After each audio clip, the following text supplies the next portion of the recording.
ওকে, আসসালামু আলাইকুম।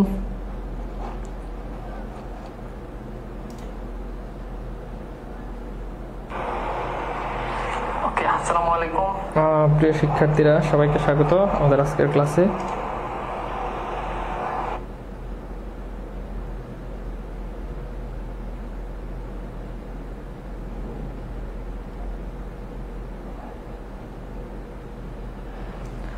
ওকে, সবাই কি আমার কথা শুনতে পাচ্ছেন এবং সাউন্ড ক্লিয়ার কিনা, সবকিছু ঠিকঠাক আছে কিনা ওকে একটুখানি জানাবেন।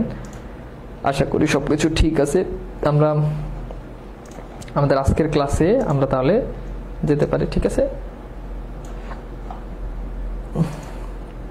কেমন আছেন? আলহামদুলিল্লাহ ভালো আছি। আপনারা কেমন আছেন? ওকে, কি অবস্থা আপনাদের সবার? আশা করি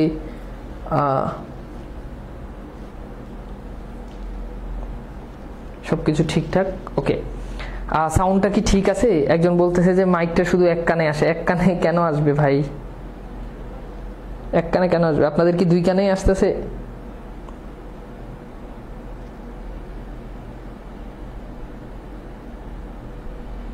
ওকে, ক্লিয়ার।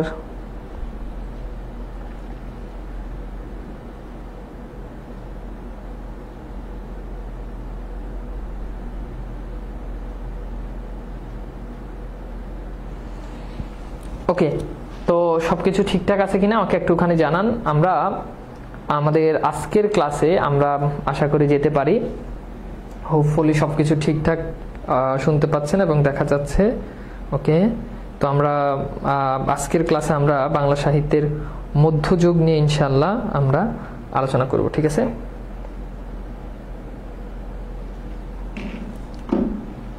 ওকে। তো বাংলা সাহিত্যের ইতিহাস, আমরা আজকে পড়ব মধ্যযুগের শেষ এবং আধুনিক যুগের সূচনা। এই কনসেপ্টটা নিয়ে আমরা আমাদের আজকের ক্লাসে ইনশাল্লাহ আলোচনার দিকে আস্তে আস্তে যেতে পারি।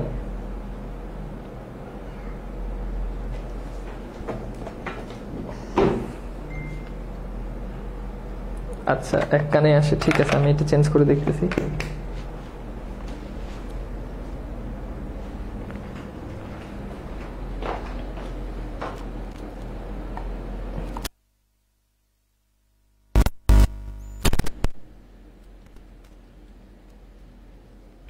হ্যালো হ্যালো, এখন দেখেন তো, এখন কি দুই কানে আসে? এখন ঠিক আছে? দেখেন, ঠিক আছে। এবার ঠিক আছে কিনা আমাকে একটু জানুন। ওকে, তো আমরা আমাদের আজকের ক্লাসে তাহলে আস্তে আস্তে চলে যাই। আমাকে একটু জানাবেন যে এখন সবকিছু ক্লিয়ার আছে কিনা, শোনা যাচ্ছে কিনা, স্পষ্ট কিনা।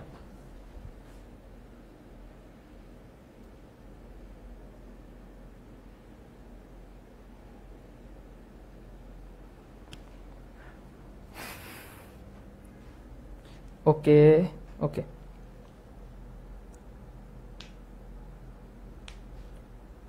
আচ্ছা, সবকিছু ঠিক আছে। আমরা কি আলোচনা শুরু করতে পারি? ওকে, সাউন্ড ঠিক আছে। সবার সমস্যা কিন্তু আমার এখনো অবধি আমার হেডফোন এমনিতে কোনো সমস্যা হলো না। এখন ইয়ারফোনও সমস্যা হইতে পারে, খালি ক্লাসের সমস্যা, তাই না? আচ্ছা, সব ঠিক আছে। আচ্ছা, ঠিক আছে, তাহলে আমরা শুরু করে দিই। তো ভাইয়া দেখেন, আজকের ক্লাসে আমরা কি পড়বো? আজকের ক্লাসে আমরা পড়বো আমাদের মধ্যযুগের যে গুরুত্বপূর্ণ যে টপিকগুলো, আমরা সেই টপিকগুলো আমরা আমাদের আজকের ক্লাসে ইনশাল্লাহ শেষ করার জন্য চেষ্টা করব। আশা করি আপনারা সঙ্গে থাকবেন। তো আসেন, প্রথমেই আমরা একটুখানি যেখানে আলোচনা করব সেটা হচ্ছে বাংলাদেশে তিন ধরনের গীতিকা সাহিত্য পাওয়া যায়। ওকে, বাংলাদেশে কয় ধরনের গীতিকা সাহিত্য পাওয়া যায়? তিন ধরনের গীতিকা সাহিত্য পাওয়া যায়। বাংলাদেশে কয় ধরনের গীতিকা সাহিত্য পাওয়া যায়? উত্তর হচ্ছে তিন ধরনের। ঠিক আছে, আচ্ছা, তো আসেন সেই গীতিকা সাহিত্যগুলো কি কি। নাম্বার ওয়ান, একটা হচ্ছে ময়মনসিংহ গীতিকা, আর একটা হচ্ছে নাথ গীতিকা, আর একটা হচ্ছে পূর্ববঙ্গ গীতিকা। তো এখান থেকে সবচেয়ে বেশি প্রশ্ন আসে সেটা হচ্ছে এই ময়মনসিংহ গীতিকা। প্রথম কথা হচ্ছে এগুলো একেবারে খুচরা টপিক, মানে এই টপিকগুলো আপনি একটু ভালো করে মোটামুটিও যদি পড়েন তাহলে মোটামুটি হয়ে যাবে। তো দেখেন, বাংলাদেশে তিন ধরনের গীতিকা সাহিত্য, বাংলাদেশে তিন ধরনের গীতিকা সাহিত্য আছে। তার ভিতরে একটা হচ্ছে নাথ গীতিকা, ময়মনসিংহ গীতিকা, আর একটা হচ্ছে পূর্ববঙ্গ গীতিকা। আসেন আমরা একটু ময়মনসিংহ গীতিকা নিয়ে আলোচনা করি। যদিও আমরা মনে করতে পারি যে ময়মনসিংহ গীতিকা মানে একেবারে ময়মনসিংহ অঞ্চলের গীতিকা, ব্যাপারটা আসলে এরকম না। তো ময়মনসিংহ গীতিকা হচ্ছে বৃহত্তর ময়মনসিংহ, অর্থাৎ যেটাকে আমরা বলতে পারি কিশোরগঞ্জ, নেত্রকোনা, এইসব অঞ্চলের মানুষ মুখে মুখে যে গানগুলো তৈরি করেছে। গীতিকা মানে হচ্ছে গান, গীতিকা মানে কি গান, অর্থাৎ ময়মনসিংহ, কিশোরগঞ্জ, নেত্রকোনা এইসব অঞ্চলের মানুষের মুখে মুখে যে গানগুলো বাংলা সাহিত্যে প্রচলিত হয়েছে বা যে গানগুলো প্রচার প্রসার হয়েছে সেগুলোকে বলা হয়, সেগুলো হচ্ছে ময়মনসিংহ গীতিকা। তো এই ময়মনসিংহ গীতিকাগুলো কি? ময়মনসিংহ গীতিকাগুলো হচ্ছে অধিকাংশ গীতিকার কনসেপ্টটা হচ্ছে এমন, আপনারা ওই যে বাপ্পারাজের গান দেখছিলেন মনে আছে? বাপ্পারাজের সবগুলো গান কেমন? প্রেমের সমাধি ভেঙে, হ্যাঁ, মানে তার প্রেমিকাকে আরেকজন বিয়ে করে ফেলছে, সে প্রেমিকা ছেঁকা দিছে, প্রেমিকার আরেক জায়গায় বিয়ে হয়ে যাচ্ছে, এই টাইপের ময়মনসিংহ গীতিকাগুলো হচ্ছে এমন, যেগুলো হচ্ছে যে ব্যর্থ ও অভিশপ্ত প্রেম, অর্থাৎ প্রেম করে ছেঁকা গাইছে, প্রেম করে জীবন একেবারে দুর্বিষহ করে দিছে, এই টাইপের যে গানগুলো বৃহত্তর ময়মনসিংহের অঞ্চলের মানুষের মুখে মুখে প্রচার হয়েছে সেগুলোকে বলা হয় ময়মনসিংহ গীতিকা। তো এইখান থেকে এগুলো আলোচনা না, আলোচনা হচ্ছে এই জায়গা থেকে। তো এখানে খুব গুরুত্বপূর্ণ বিষয় যেটা মনে রাখবেন সেটা হচ্ছে ময়মনসিংহ গীতিকার সংগ্রাহককে, উত্তর হচ্ছে চন্দ্রকুমার দে। সংগ্রাহক মানে হচ্ছে বিভিন্ন জায়গা থেকে এই ময়মনসিংহ গীতিকাগুলো তিনি সংরক্ষণ করেছেন, সংগ্রহ করেছেন, এখান থেকে একটা, ওইখান থেকে দুইটা, এইভাবে ময়মনসিংহ গীতিকাগুলো কালেক্ট করেছেন, কালেকশন করেছেন, তিনি হচ্ছেন চন্দ্রকুমার দে। কিন্তু সম্পাদনা করেছেন দীনেশ চন্দ্র সেন, এই জায়গাটা একটু মনে রাখতে হবে। সম্পাদনা কি? অর্থাৎ চন্দ্রকুমার দে যখন এগুলো যখন আনেন তখন দীনেশ চন্দ্র সেন সেগুলো দেখেছেন, তিনি সেগুলোর দেখেছেন, ঠিক আছে, সবকিছু ঠিকঠাক আছে কিনা এইটা মানে তদারকি করা, যেটা এটা হচ্ছে তিনি দীনেশ চন্দ্র সেন করেছেন। আর পৃষ্ঠপোষক ছিলেন তৎকালীন কলকাতা বিশ্ববিদ্যালয়ের ভিসি আশুতোষ মুখোপাধ্যায়, তিনি হচ্ছেন পৃষ্ঠপোষকতা করেছেন, অর্থাৎ তার অধীনে এই ময়মনসিংহ গীতিকাগুলো, পালাগুলো প্রকাশিত হয়েছে। ওকে, আচ্ছা, এবার আসেন সবচেয়ে ইম্পর্টেন্ট যেটা, সেটা হচ্ছে ময়মনসিংহ গীতিকার প্রথম পালা। এই প্রথম পালার নাম হচ্ছে মহুয়া পালা। ময়মনসিংহ গীতিকার প্রথম যে পালা এটার নাম হচ্ছে মহুয়া পালা। তো এই মহুয়া পালা আবার কোন পত্রিকায় প্রকাশিত হয়? উত্তর হচ্ছে সৌরভ পত্রিকাতে এটা প্রকাশিত হয়। তো এখানে মনে রাখবেন আমরা এখন যেটা পড়তেছি ময়মনসিংহ গীতিকা, এটা কিন্তু মধ্যযুগ, এটা কিন্তু মধ্যযুগের সাহিত্য, এটা তো মাথায় আছে, এটা মধ্যযুগের সাহিত্য। মধ্যযুগের সাহিত্য হলো আধুনিক যুগের একজন সাহিত্যিক এই ময়মনসিংহ গীতিকার সাথে জড়িত ছিলেন, তার নাম হচ্ছে জসীমউদ্দিন, পল্লী কবি জসীমউদ্দিন। তিনি মধ্যযুগের সাহিত্যিক নন, আধুনিক যুগের সাহিত্যিক হলো এই ময়মনসিংহ গীতিকার সাথে তিনি সম্পর্কিত বা তিনি রিলেটেড। এখন প্রশ্ন হচ্ছে কিভাবে সেটা। তিনি যখন কলকাতা বিশ্ববিদ্যালয় বাংলা বিভাগে যখন পড়াশোনা করতেন তখন তিনি এই ময়মনসিংহ গীতিকার পালাগুলো তখন ওই সেখান থেকে নিয়ে তিনি হচ্ছে কলকাতা বিশ্ববিদ্যালয়ে নিয়ে তার শিক্ষকদেরকে দেখাইছিলেন। এইভাবে জসীমউদ্দিন আসলে ময়মনসিংহ গীতিকার সাথে তিনি সংশ্লিষ্ট হয়েছেন। ওকে, এতটুকু পর্যন্ত কি আমাদের আলোচনা কি বোঝা গেছে? আমাকে একটু বলেন তো, এতটুকু পর্যন্ত আমাদের আলোচনা কি ক্লিয়ার? কারো কোনো বুঝতে কোনো সমস্যা আছে? আচ্ছা, সমস্যা থাকার কথা না। এইবার আসেন আমরা একটুখানি দেখি, আমরা একটু বিগত সালের কোশ্চেন সলভ করি। ময়মনসিংহ গীতিকা গ্রন্থটি সংকলন করেন কে? তাহলে এখানে দেখেন, এখানে বলছে যে সংকলন। এখন একটু আগে আমরা যেটা পড়ে আসছি সেটা হচ্ছে সংগ্রাহক হচ্ছে চন্দ্রকুমার দে। তো এখানে সংকলক বলতে বোঝানো হয়েছে যে যিনি সম্পাদনা করেছেন। এখন দেখেন চন্দ্রকুমার দে কিন্তু আমার অপশনে নাই। চন্দ্রকুমার দে অপশনে আছে? বলেন তো, চন্দ্রকুমার দে তিনি কি অপশনে আছে? অপশনে কিন্তু নাই। তাহলে বুঝতে পারতেছেন উত্তর কে হবে? উত্তর হচ্ছে দীনেশ চন্দ্র সেন। আচ্ছা, এইবার আসেন কিছু পালা, গুরুত্বপূর্ণ পালাগুলো ময়মনসিংহ গীতিকা কে কোনটা লিখেছেন বা কে কোনটার সম্পাদক বা কোন পালাটি কার, রচয়িতা কে সেটা। মহুয়া পালা হচ্ছে দ্বিজ কানাই, এইটা থেকে পরীক্ষাতে বেশি প্রশ্ন আসে। মহুয়া পালা দ্বিজ কানাই। দস্যু কিনারাম চন্দ্রাবতী, দস্যু কিনারামের পালা এটাকে লিখেছেন, এটা রচয়িতা হচ্ছে চন্দ্রাবতী। আর মলুয়া, এখানে প্যাচ লাগাই না, একটা হচ্ছে মহুয়া আর একটা হচ্ছে মলুয়া। মলুয়া হচ্ছে চন্দ্রাবতীর। আর দেওয়ান মদিনা, এটা পরীক্ষার জন্য গুরুত্বপূর্ণ। দেওয়ান মদিনা হচ্ছে মনসুর বয়াতির পালা। কার পালা? মনসুর বয়াতির। আর কমলাদি, জিশান, বিদ্যাসুন্দর, কবি কঙ্কন, বাকিগুলো পরীক্ষার জন্য অত গুরুত্বপূর্ণ না। এই কয়টা একটু মনে রাখবেন। স্পেশালি মহুয়া পালা যেটা, এটা পরীক্ষাতে প্রশ্ন আসে। দস্যু কেনারাম, এটা পরীক্ষাতে প্রশ্ন আসে। মলুয়া, তারপর হচ্ছে এই দেওয়ান মদিনা, এগুলো অনেক বেশি গুরুত্বপূর্ণ এই কয়টা। বিশেষ করে আপনি যদি দেখেন পরীক্ষাতে 1000 বার প্রশ্ন আসছে যে মহুয়া পালা কার রচনা বা মহুয়া পালার রচয়িতাকে, উত্তর হচ্ছে দ্বিজ কানাই। মহুয়া পালার রচয়িতাকে, উত্তর হচ্ছে দ্বিজ কানাই। আমি কি বুঝাইতে পারছি? মহুয়া পালার রচয়িতাকে দ্বিজ কানাই। আবার বলছি মহুয়া পালার রচয়িতাকে দ্বিজ কানাই। দেওয়ান মদিনা মনসুর বয়াতি, মলুয়া চন্দ্রাবতী। তাহলে মহুয়া হচ্ছে দ্বিজ কানাই আর মলুয়া হচ্ছে চন্দ্রাবতী। আর দস্যু কেনারাম এটা হচ্ছে কে? এই পালাটার রচয়িতাকে, এটা হচ্ছে চন্দ্রাবতী। বুঝাইতে পারছি? আচ্ছা, এখন চন্দ্রাবতীকে, চন্দ্রাবতী হচ্ছে বাংলা সাহিত্যের প্রথম মহিলা কবি। বাংলা সাহিত্যের প্রথম মহিলা কবি, বাংলা সাহিত্যে প্রথম মহিলা কবি। ওকে, তাহলে বাংলা সাহিত্যে প্রথম মহিলা কবিকে উত্তর হচ্ছে চন্দ্রাবতী। আচ্ছা, বাংলা ভাষা বইয়ের কত পেজ একটু কেউ বলবেন? আপনি সূচিপত্র খুঁজেন, খুঁজলেই তো পাবেন। আচ্ছা, এবার চলেন আমরা একটু দেখি, কোশ্চেন দেখি। তো কোশ্চেন হচ্ছে মহুয়া পালার রচয়িতাকে বলেন। মহুয়া পালার রচয়িতাকে, মহুয়া পালার রচয়িতাকে?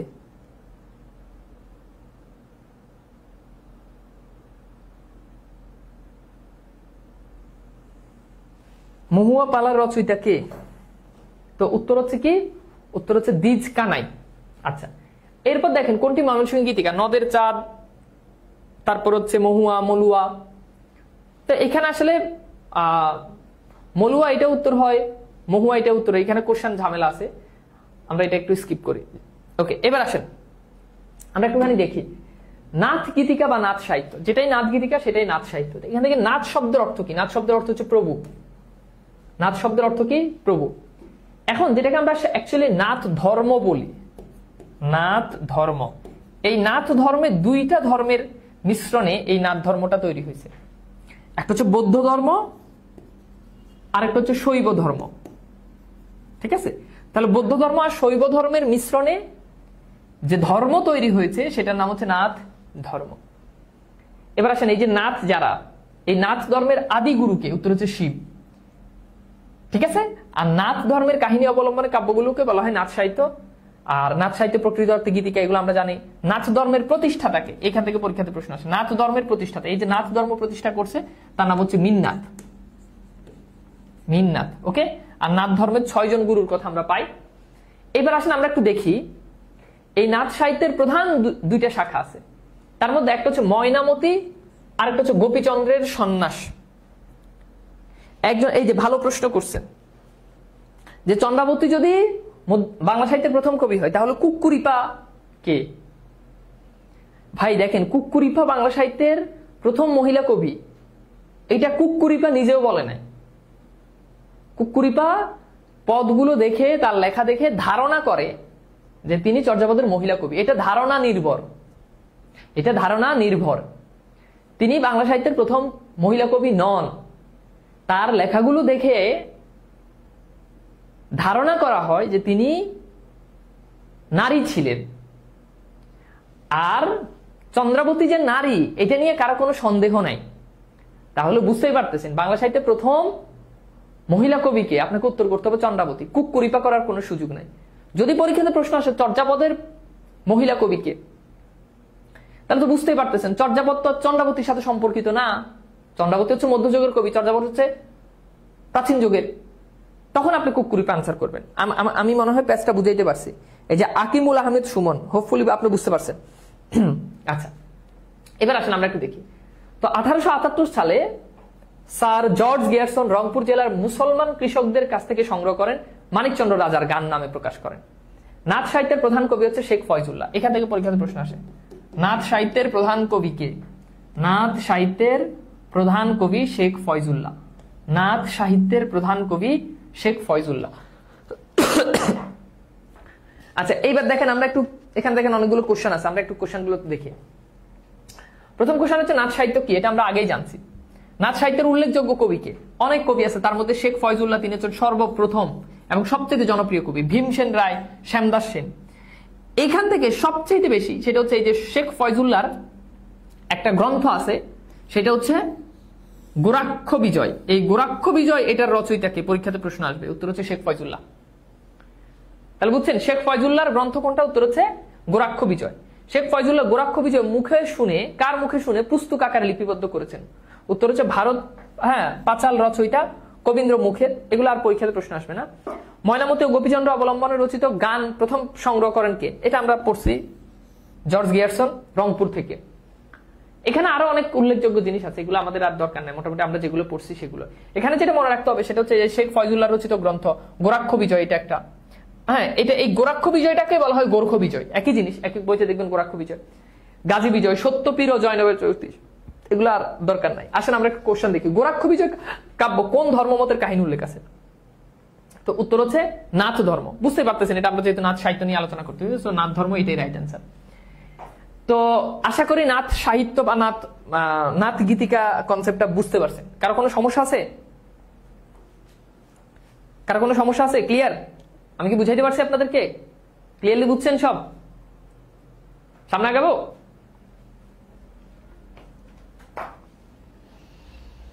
ওকে, এবার আসেন আমরা একটুখানি দেখি। এবার আসেন পূর্ববঙ্গ গীতিকা। তো পূর্ববঙ্গ গীতিকা এগুলো সংগ্রহ করেছেন অনেকজনে, চন্দ্রকুমার দে, জসীমউদ্দিন, বিহারীলাল সরকার, আশুতোষ চৌধুরী প্রমুখ। তো পূর্ববঙ্গ গীতিকা এটা দীনেশ চন্দ্র সেন হচ্ছে তিনি সম্পাদনা করে 1926 সালে কলকাতা বিশ্ববিদ্যালয় থেকে তিনি এটা প্রকাশ করেন 2টা খণ্ডে। পূর্ববঙ্গ গীতিকা লোকপালা সময় সংগ্রাহককে, তো দেখেন কোনটা উত্তর করবেন? চন্দ্রকুমার দে, দীনেশ চন্দ্র সেন, তারপর হচ্ছে হরপ্রসাদ শাস্ত্রী। হরপ্রসাদ শাস্ত্রী তো হবে না, দক্ষিণারঞ্জন মিত্র মজুমদার। চন্দ্রকুমার দে, দীনেশ চন্দ্র সেন, তাহলে উত্তর হচ্ছে চন্দ্রকুমার দে। এখন কেন দীনেশ চন্দ্র সেন হবে না? ভাই দীনেশ চন্দ্র সেন কিন্তু এটা সম্পাদনা করছেন, পূর্ববঙ্গ গীতিকা সম্পাদনা করছেন দীনেশ চন্দ্র সেন। এখন আমার কোশ্চেনে কি বলছে? আমার কোশ্চেনে বলছে যে সংগ্রহ করেন কে? সংগ্রহ অনেকজন করছে, এখানে আছে চন্দ্রকুমার দে, তার মানে উত্তর হচ্ছে চন্দ্রকুমার দে। বুঝাইতে পারছি আপনাদেরকে? আচ্ছা, এখানে অনেকগুলো পূর্ববঙ্গ গীতিকা আছে, এগুলো থেকে পরীক্ষাতে প্রশ্ন আসে না, একবার পড়ে নিয়েন। এবার আসলে আমরা একটু মরসিয়া সাহিত্য নিয়ে আলোচনা করি। খুবই গুরুত্বপূর্ণ আলোচনা মরসিয়া সাহিত্য। মরসিয়া সাহিত্য থেকে পরীক্ষাতে প্রশ্ন আসে। এগুলো খুব ছোট ছোট টপিক, জাস্ট আপনাদেরকে ধরাই দিচ্ছি, নিজে একবার বাসায় পড়লেই পারবেন, মানে এত কঠিন কিছু না। ওকে ভাই, চলেন তাহলে আমরা একটুখানি দেখি। তো প্রথমেই আসেন যে মরসিয়া সাহিত্য, মরসিয়া শব্দের অর্থ শোক বা আহাজারি। তাহলে মরসিয়া শব্দের অর্থ শোক বা আহাজারি, বুঝতে পারতেছেন? এই ধরনের সাহিত্যগুলো কি আনন্দ থাকবে? কি আনন্দ থাকবে? ভালোবাসা থাকবে? রোমান্স থাকবে? থাকবে না। কি থাকবে? থাকবে আহাজারি, কান্না, দুঃখ, কষ্ট। এখন সেই কান্না, দুঃখ, কষ্ট কিসের উপর? আপনারা কারবালার যুদ্ধের ঘটনা আপনারা জানেন। কারবালার ফোরাত নদীর কুল অবরুদ্ধ করে এজিদ ফোরাত নদীর কুল অবরুদ্ধ করেছেন, পানির জন্য যে হাহাকার, সেই যে বিষাদ, হ্যাঁ, ইমাম হোসেনকে কারবালার তার সঙ্গী সাথী সহ নিহত করেছেন এজিদ, সেই ঘটনা নিয়ে আসলে যে সাহিত্য, সেটা হচ্ছে মরসিয়া সাহিত্য। হোপফুলি বুঝতে পারছেন। চলেন আমরা একটু দেখি। আর এই শোকের উৎস হচ্ছে কারবালা। কারবালার করুণ কাহিনীকে কেন্দ্র করে রচিত সাহিত্যকে বলা হয় মরসিয়া। অর্থাৎ মরসিয়া সাহিত্যের শোক বলতে মূলত কারবালার বিষাদময় শোককে বুঝায়। কাব্যের বিষয়বস্তু কারবালার হৃদয় বিদারক ঘটনা, মহানবীর প্রিয় দৌহিত্র। দৌহিত্র মানে হচ্ছে নাতি। দৌহিত্র মানে কি? নাতি। মোহাম্মদ সাল্লাল্লাহু আলাইহি সাল্লামের নাতি ইমাম হোসেন কারবালার প্রান্তরে সঙ্গী সাথী সহ নির্মম ভাবে নিহত হয়েছিলেন। এই মর্মান্তিক কাহিনীকে কেন্দ্র করে এই মূল কাহিনী রচিত। হযরত আলী রাদিয়াল্লাহু তাআলা আনহুর পুত্র হযরত মুহাম্মদ সাল্লাল্লাহু আলাইহি সাল্লামের দৌহিত্র ইমাম হোসেন যে শোচনীয় পরাজয় ও বেদনার্ত মৃত্যু আমাদের হৃদয়ে শোক জাগায়, সেই বেদনাসিক্ত কাহিনী মরসিয়া। এই সাহিত্যের রস করুণ। তো যেহেতু কান্না, যেহেতু শোক, আহাজারি, তাহলে বুঝতেই পারতেছেন এই সাহিত্যের রস হবে কি? করুণ রসে হবে, তাই না? একটু তো বুঝছেন। শোকের বা কান্নার আধার বলে এই সাহিত্যকে মরসিয়া বা শোক সাহিত্য নামে, এর জনক হচ্ছে শেখ ফয়জুল্লাহ। তাহলে এখান থেকে পরীক্ষাতে একটা প্রশ্ন আসতে পারে যে মরসিয়া সাহিত্যের জনককে? শেখ ফয়জুল্লাহ। তো এইবার চলেন আমরা একটু বিভিন্ন ইয়ারগুলো একটু দেখি, কোশ্চেনগুলো দেখি যে মরসিয়ার বিষয়বস্তু কি বলেন।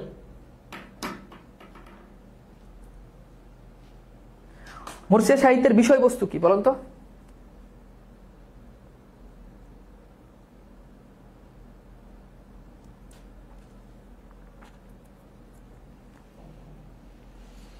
মরসিয়া সাহিত্যের বিষয়বস্তু কি? তো উত্তর হচ্ছে কারবালার ঘটনা। মরসিয়া শব্দের উৎপত্তি কোথা থেকে? এটা হচ্ছে আরবি, অনেক বইতে ফার্সি দেওয়া থাকে, আপনারা আরবি আনসার করবেন, বুঝছেন? আচ্ছা, এবার দেখেন মরসিয়া কি বলেন। মরসিয়া কি?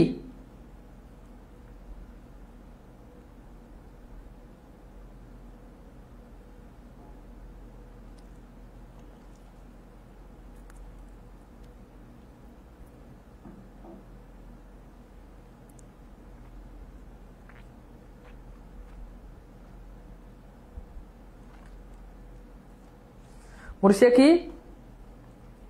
মরসিয়া হচ্ছে শোক গীতি। আচ্ছা, এখানে কিছু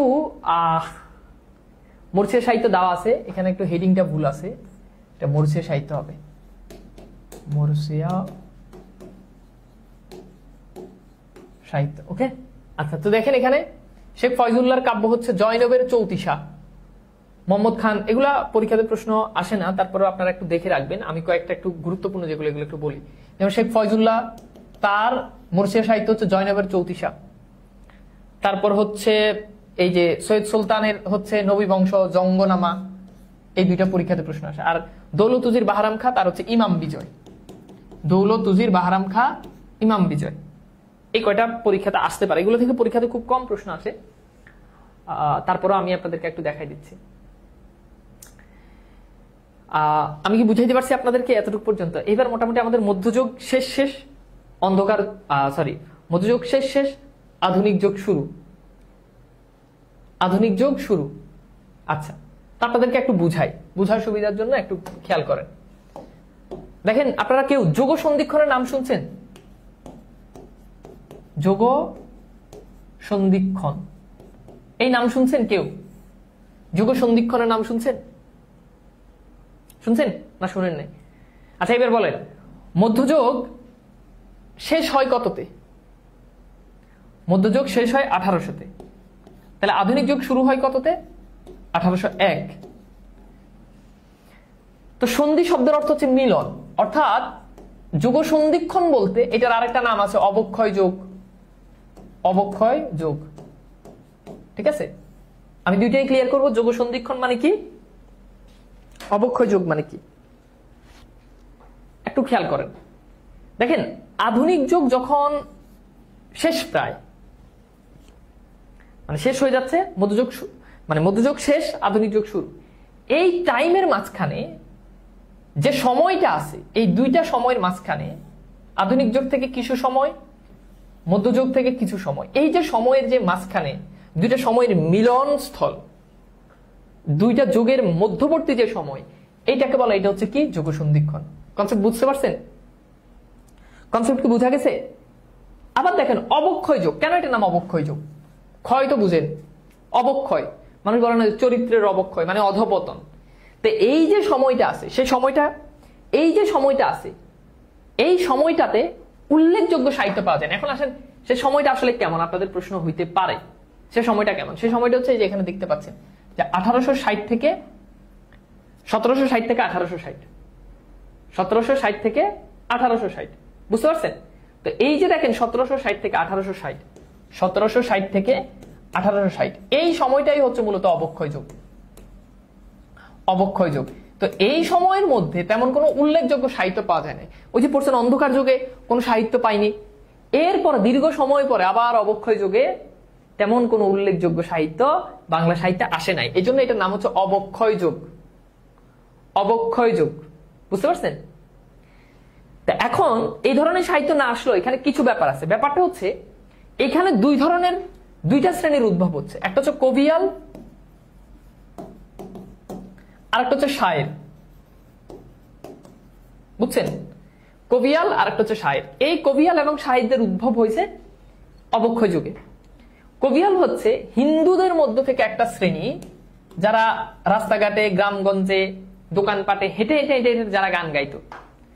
আর মুসলিমদের মধ্য থেকে যাদের আবির্ভাব হয়েছে তারা হচ্ছে শায়ের। তো মোটামুটি আমরা অবক্ষয় যোগ বা যোগ সন্ধিক্ষণ সম্পর্কে আমাদের একটা ধারণা হয়েছে। এবার চলেন আমরা একটু আমাদের এখানে যাই। তো 1857 সালে ইংরেজরা বাংলা দখল করার পর বাংলা সাহিত্যের জগতে আবার অন্ধকার নেমে আসে। এ সময় সাহিত্য রচিত হয় না মানগতভাবে তেমন উন্নত না, অর্থাৎ যে সাহিত্যগুলো রচনা হয়েছে এগুলো, ওই যে কবিয়াল, শায়েররা, এগুলো মানগতভাবে এত উন্নত না। মূলত 1860 সালে ভারতচন্দ্র রায় গুণাকরের মৃত্যুর পর বাংলা কাব্যের ইতিহাসে মধ্যযুগের অবসান ঘটে। মধ্যযুগের শেষ আর আধুনিক যুগের শুরু, এই সময়টুকু অবক্ষয় যোগ, যোগ সন্ধিক্ষণ নামে আখ্যায়িত করা হয়। আর সেটা কত? সেটা হচ্ছে 1860 থেকে 1760 থেকে 1860। এই যে 100 বছর, এই 100 বছর বাংলা কাব্যের ক্ষেত্রে উৎকর্ষপূর্ণ কোন সাহিত্য নিদর্শন পাওয়া যায় না। 1800 শতকের শেষার্ধে, 1800 শতকের শেষের দিকে এবং 19 শতকের প্রথম দিকে রাষ্ট্রিক, আর্থিক এবং সামাজিক সংস্কৃতি বিপর্যয়ের মুখে কলকাতার হিন্দু সমাজে কবিয়াল এবং মুসলিম সমাজে শায়ের উদ্ভব হয়। যুগ সন্ধিক্ষণের কবি বলা হয় ঈশ্বরচন্দ্র গুপ্তকে। এইটা মনে রাখবেন, যুগ সন্ধিক্ষণের কবি বলা হয় কাকে? ঈশ্বরচন্দ্র গুপ্তকে। কেন যুগ সন্ধিক্ষণের কবি বলা হয়? এটা অনেক সময় বিশেষ রিটেনের প্রশ্ন আসে।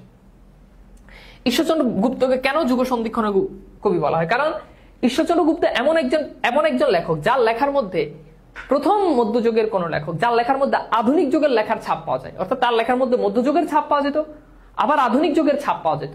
তিনি দুই যুগের প্রতিনিধিত্ব করেন, মধ্যযুগ এবং আধুনিক যুগ দুই যুগের প্রতিনিধিত্ব করে বিদায় ঈশ্বরচন্দ্র গুপ্তকে বলা হয় বাংলা সাহিত্যের যোগ সন্ধিক্ষণের কবি।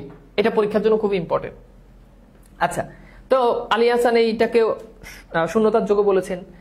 তো এই যে মধ্যযুগ, এই যে এই অবক্ষয় যুগ, এখানে অনেকগুলো সাহিত্য আসছে, কবি গান আসছে, পুঁথি সাহিত্য আসছে, দোভাষী পুঁথি আসছে, টপ্পা গান আসছে, শাক্ত পদাবলী, পাঁচালী গান আসছে। এগুলো মূলত এই অবক্ষয় যুগের সাহিত্য। তবে মনে রাখতে হবে এই সাহিত্যগুলো কিন্তু এমন উৎকর্ষপূর্ণ সাহিত্য না, আমরা আগেই দেখছি খুব মানগতভাবে খুব ভালো সাহিত্য এগুলো না। মধ্যযুগে যেমন শ্রীকৃষ্ণ কীর্তন, বৈষ্ণব পদাবলী, মঙ্গল কাব্য, এই ধরনের এই মানের কোনো সাহিত্য না। এবং এই যে কবিয়াল, শায়ের বা যারা পুঁথি সাহিত্য লিখছে এরা অনেক বেশি জ্ঞানী এমন না, অনেকটা ছিল অশিক্ষিত মানুষজন। হ্যাঁ, তারা তাদের নিজেদের মতো করে যা পারত ততটুকুই লিখেছে। গ্রামের অশিক্ষিত শ্রেণীর মানুষদের থেকে মূলত এই ধরনের সাহিত্যের উদ্ভব হয়েছে। আসলে আমরা দেখি এবার কবিয়াল শায়ের সম্পর্কে জানি। কবিয়াল শায়ের সম্পর্কে আমরা অনেকগুলো জানছি। তো কবিয়ালরা মূলত যে গান গাইতো সেটাকে বলা কবি গান, এগুলো আমরা জানছি। এবার আসলে আমরা এখানে অনেকগুলো ইনফরমেশন দেওয়া আছে যে কবি গানের আদি গুরু বা কবি গানের প্রথম কবি তার নাম হচ্ছে গোজলাগুই। আর কবিয়ালদের মধ্যে শ্রেষ্ঠ ছিলেন হারু ঠাকুর। কবি গানের মধ্যে পর্তুগিজ খ্রিস্টান ছিলেন অ্যান্টনি ফিরিঙ্গি। অ্যান্টনি ফিরিঙ্গি নামটা আপনারা অনেকবার শুনছেন, তাহলে বুঝতে পারতেছেন কবি গানের আদি গুরু কে ছিলেন, উত্তর হচ্ছে গোজলাগুই। আর শ্রেষ্ঠ কে ছিলেন হারু ঠাকুর। একজন বিদেশি ছিলেন বা পর্তুগিজ ছিলেন, তিনি হচ্ছেন অ্যান্টনি ফিরিঙ্গি। এরপর দেখেন বাংলাদেশের প্রথম প্রতিভাধর কবিয়াল কে, উত্তর হচ্ছে তারাকচন্দ্র ঠাকুর। এগুলো আর দরকার নাই, এগুলো আমাদের দরকার নাই মোটামুটি। তো কবিগান যেটা আছে, এই কবিগান 4 প্রকার হয়, এটা পরীক্ষাতে প্রশ্ন আসে। কবিগান 4 প্রকার হয়, সেগুলো কি কি? একটা হচ্ছে তরজা, আরেকটা হচ্ছে ঝুমুর, আরেকটা হচ্ছে আখড়াই, আরেকটা হচ্ছে হাফ আখড়াই। তরজা, ঝুমুর, আখড়াই, হাফ আখড়াই। তরজা, ঝুমুর, আখড়াই, হাফ আখড়াই। আচ্ছা, এটা এখন কবিগানের বিখ্যাত কবিকে ভবানী বেনে, দশরথী, এই দশরথী মনে রাখবেন, নিধি বাবু, ভোলা ময়না, নিতাই বৈরাগী, হারু ঠাকুর, এরা হচ্ছেন অনেকেই আছেন। তো এবার দেখেন কবিগানের প্রথম কবিকে বলেন। 33 BCS আসছে। কবিগানের প্রথম কবিকে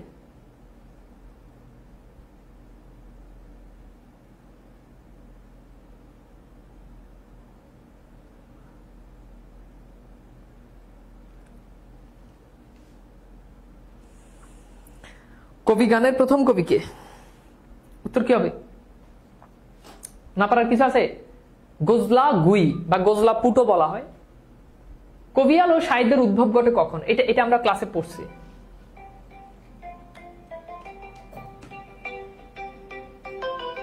হ্যালো, হ্যাঁ মিঠু, ক্লাসে ইম্পর্টেন্ট কিছু হলে বল। আমি তাহলে তোকে এই আধা ঘন্টা পরে কল দিব। ঠিক আছে, কালার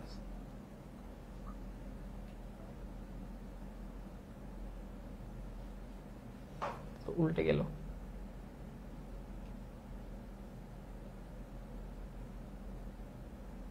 ওকে, তো এটার উত্তর কি হবে বুঝতে পারতেছেন? এটার উত্তর হচ্ছে 18 শতকের শেষার্ধে, 18 শতকের শেষার্ধে, 18 শতকের শেষার্ধে এবং 19 শতকের প্রথমার্ধে। 18 শতকের শেষের দিকে আর 19 শতকের প্রথম দিকে। আচ্ছা, এবার দেখেন শায়ের কারা? শায়ের আরবি শব্দ যার অর্থ কবি।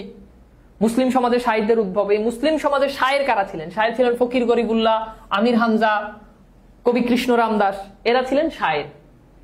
এবার আসলে পুঁথি সাহিত্য। পুঁথি সাহিত্যটা কি এটা একটু বুঝতে হবে। পুঁথি সাহিত্য হচ্ছে একাধিক ভাষার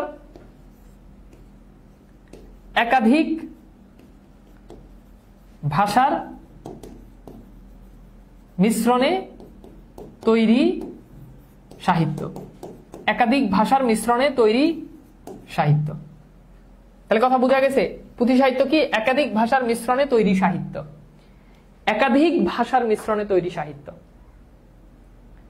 একাধিক ভাষার মিশ্রণে তৈরি সাহিত্য। আচ্ছা দেখেন, অর্থাৎ এগুলো হচ্ছে এমন কিছু সাহিত্য যেগুলোতে আপনি সব ভাষার, মোটামুটি অনেক ভাষার শব্দ পান। তো দেখেন অষ্টাদশ শতকের দ্বিতীয়ার্ধে আরবি, ফার্সি, হিন্দি, বাংলা শব্দের মিশ্রিত এক ধরনের বিশেষ ভাষারীতিতে যে সাহিত্য তৈরি হতো তাই হচ্ছে পুঁথি সাহিত্য। তো তো পুঁথি সাহিত্যের কবি কারা? ফকির গরিবুল্লাহ, আমির হামজা, কৃষ্ণরাম দাস, সৈয়দ হামজা, মালে মোহাম্মদ। আর পুঁথি সাহিত্যের সবচেয়ে জনপ্রিয় এবং আদি লেখক তার নাম হচ্ছে ফকির গরিবুল্লাহ, তিনি অষ্টাদশ শতকের কবি ছিলেন। এবার আসুন বটতলার পুঁথি। কলকাতার মূলত বটতলা নামক একটা জায়গা ছিল, এই জায়গা থেকে কিছু সস্তা কাগজ এবং অতি নিম্নমানের মুদ্রণে কিছু পুঁথি সাহিত্য বের হতো, এগুলোকে বলা হয় বটতলার পুঁথি। এগুলো গ্রামের অশিক্ষিত মানুষজন মূলত এই ধরনের পুঁথিগুলো রচনা করছেন। এটা হচ্ছে মূলত আমাদের বটতলার পুঁথির কনসেপ্ট। ওকে, তো আমি কি বুঝাইতে পারছি? আমাদের মোটামুটি আজকের ক্লাসের মধ্য দিয়ে আমাদের মধ্যযুগ শেষ হয়ে গেল। আজকের ক্লাসের মধ্য দিয়ে আমাদের মধ্যযুগ শেষ হয়ে গেল। তো মধ্যযুগের সবচেয়ে, এগুলো কিন্তু খুব বেশি গুরুত্বপূর্ণ টপিক না, সবচেয়ে গুরুত্বপূর্ণ টপিক আপনারা যেগুলোকে বেশি গুরুত্ব দিবেন মধ্যযুগে, যেমন শ্রীকৃষ্ণ কীর্তন, এখান থেকে পরীক্ষাতে প্রশ্ন আসেই। বড় বড় টপিক গুলোকে, শ্রীকৃষ্ণ কীর্তন এটা ভালো করে পড়বেন, বৈষ্ণব পদাবলী এটা ভালো করে পড়বেন, বৈষ্ণব পদাবলী, মঙ্গল কাব্য মাস্ট ভালো করে পড়বেন, মঙ্গল কাব্য খুবই ভালো করে পড়বেন। এগুলো থেকে পরীক্ষাতে বেশি প্রশ্ন আসে। এই তিনটা টপিক পরীক্ষার জন্য বিশেষভাবে গুরুত্বপূর্ণ। এগুলো থেকে পরীক্ষাতে প্রশ্ন আসবে। পাশাপাশি এই যে আজকে যে ছোট ছোট টপিক গুলো পড়লাম, মরসিয়া সাহিত্য, ময়মনসিংহ গীতিকা আর পুঁথি সাহিত্য, এগুলো থেকে পরীক্ষাতে খুবই কম প্রশ্ন আসে। ওকে, আচ্ছা, তো এইবার আপনারা একটু বলেন, আপনাদের আমাদের কোর্স নিয়ে আপনাদের কারো কোনো প্রবলেম আছে? সবকিছু ঠিকঠাক ভাবে যাচ্ছে? একটু আস্তে পড়ালে ভালো হয়, কি বেশি জোরে পড়াই ফেলাইছি? আচ্ছা ঠিক আছে, আস্তে পড়াবো। বললেন যে একটু আস্তে, মানে এগুলো পড়াইতে একেবারে মানে ঠোঁটের আগায় চলে আসে, চাইলেও মনে করেন যে কন্ট্রোল করতে পারি না, আস্তে পড়াইতে পারি না। ঠিক আছে, ওকে। তো নতুন যেমন প্রথম কয়েকদিন ক্লাস করতে আপনাদের অসুবিধা হয়েছে, হোপফুলি এখন আর এই অসুবিধাটা হয় না। আর জিনিসগুলো আমি জাস্ট আপনাদেরকে দেখাই দিলাম, এগুলো আমি যতই পড়াই আলটিমেট এগুলো আপনাকে বাসায় ভালো করে পড়তে হবে, তা নাইলে কিন্তু আসলে উপায় নেই। আমি বুঝাইতে পারছি আপনাদেরকে? আচ্ছা, তো বলেন সবকিছু আপনাদের ঠিকঠাক আছে কিনা, মানে আমাদের কোর্স রিলেটেড কোন ধরনের কোনো মানে সমস্যা বা সবকিছু আপনাদের ঠিকঠাক হচ্ছে কিনা বলেন। সবকিছু ঠিকঠাক? কোনো প্রবলেম থাকলে জানাতে পারেন, সমস্ত প্রবলেম সলভ করা যাবে, কোনো সমস্যা নেই। আর এটার পিডিএফটা আমরা দিয়ে দিচ্ছি, সমস্যা নেই।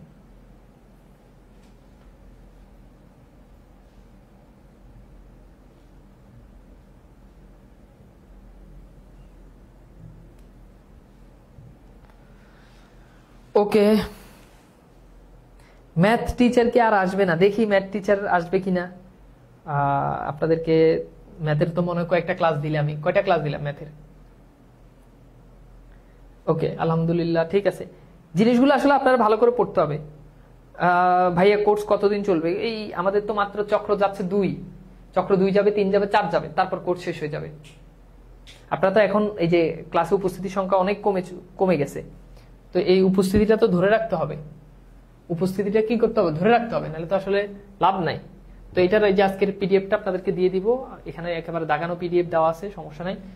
যা যা পড়াইছি সবকিছু দাগানো পিডিএফ আপনারা পেয়ে যাবেন। ওকে, তাহলে আমরা ভাইয়া আরো আন্তরিকভাবে আর একটু বিশেষ করে প্রশ্নগুলো সলভ করে দিলে ক্লিয়ার করবে, ভালো হবে। ওকে, ভেরি গুড স্যার। এক্সামের মাঝে মধ্যে এমসিকিউতে আনসারে ঝামেলা হয়, এটা একটু ঠিক? আচ্ছা, ব্যাপারটা হচ্ছে দেখেন, আপনাদের এমসিকিউতে ঝামেলা হয়, 2-1টা প্রশ্ন ঝামেলা হইতেই পারে। আমি এখান থেকে সঠিকটা দিলাম, কিন্তু যে ওয়েবসাইটে এক্সামটা বানাচ্ছে তার দেখা গেল ভুলবশত তার একটা আনসার কয় জায়গায় খ হয়ে যেতে পারে, এই ধরনের প্রশ্ন হইতে পারে।